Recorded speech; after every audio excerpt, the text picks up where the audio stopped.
বিসমিল্লাহির রহমানির রহিম। আসসালামু আলাইকুম। জনতা রান্নাঘর থেকে সবাইকে জানাচ্ছি শুভেচ্ছা। আশা করি সবাই ভালো আছেন। আজকে যে রেসিপিটি করব সেটা হচ্ছে একটা পাকোড়ার রেসিপি। এখানে একটা পেঁয়াজ নিয়েছি আর পেঁয়াজটাকে কেটে নেব প্রথমে।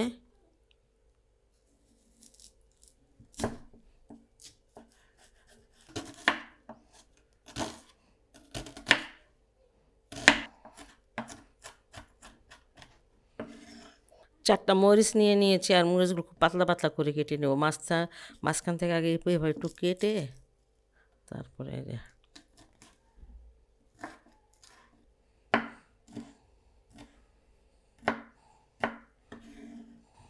একটা আলু নিয়েছি।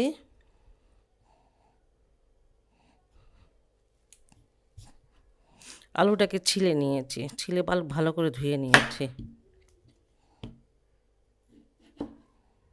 আলুটা যতই চড়া হোক না কেন সেটা সমস্যা নাই, আলুটা একটু পাতলা করে কাটতে হবে।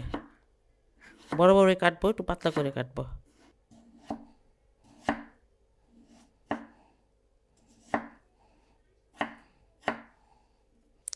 এখানে আমি এক মুঠ পালং শাক নিয়েছি। খুব ওজনে হলে খুব হলে 100 গ্রাম হবে, ঠিক আছে।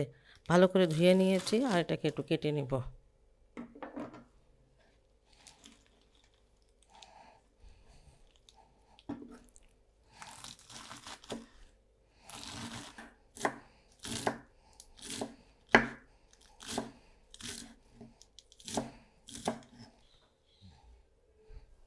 এখানে কটা চামচ হলুদের গুঁড়া, আধা চামচ মরিচের গুঁড়া, আধা চামচ জিরার গুঁড়া, আধা চামচ হচ্ছে ধনিয়ার গুঁড়া। এই যে আদা রসুনের পেস্ট 1 চামচ, ছোটো চামচের 1 চামচ। একটু লবণ দিয়ে দিচ্ছি স্বাদ মতন। কটা চামচ দিয়ে দিচ্ছি গরম মশলার গুঁড়াটা। সব কিছু একটু ভালো করে মাখিয়ে নেব, চটকিয়ে নেব আর কি।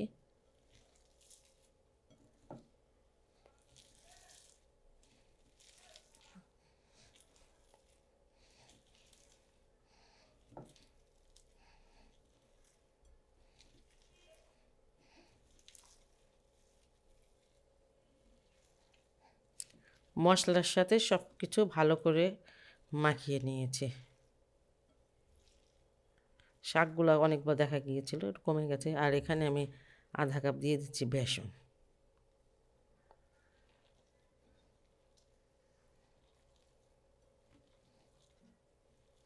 চালের গুঁড়া 1 টেবিল চামচ দিয়ে দিলাম। এটা ক্রিস্পি হওয়ার জন্য চালের গুঁড়াটা দেওয়া লাগে। কেউ যদি না থাকে বাসায় তাহলে অসুবিধা নেই, বেসন দিয়েও ভালো লাগে। আমি এখন এখানে 1 চামচের মতন পানি দিব।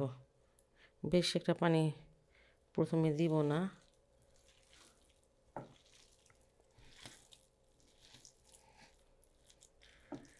এটা কিন্তু মাখানো হয়ে গেল আর এটা আমি ভাজতে চলে যাব।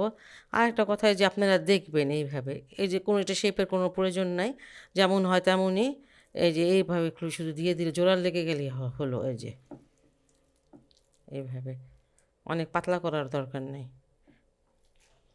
পাকোড়াগুলো ভাজতে চলে আসলাম, তেল দিয়ে, যে তেলটা বেশ গরম হয়ে গেছে। আর এখন দিয়ে দিব আলুগুলো। বড় করে এইভাবেই দিবেন, ছোট করে দিলে অন্যরকম টেস্ট, বড়টা অন্যরকম টেস্ট। কাটাতে অনেক সময় টেস্ট মানে বাড়ে কমে অনেক কিছুই। যেমন ফ্রেঞ্চ ফ্রাই যেভাবে আমরা কাটি, ওটার টেস্টটা কিন্তু অন্যরকম হয়ে যায়। তেলটা ভালো গরম হলে তারপরেই দিবেন। আর একটু ভাজাটা হয়ে গেলে উল্টাবেন। এই যে এটা ভাজাটা মাশাআল্লাহ এক সাইড হয়ে গেছে। আঁচটা আগে বাড়ানো ছিল অনেকটুকু, আর এখন একদম মিডিয়াম আছে।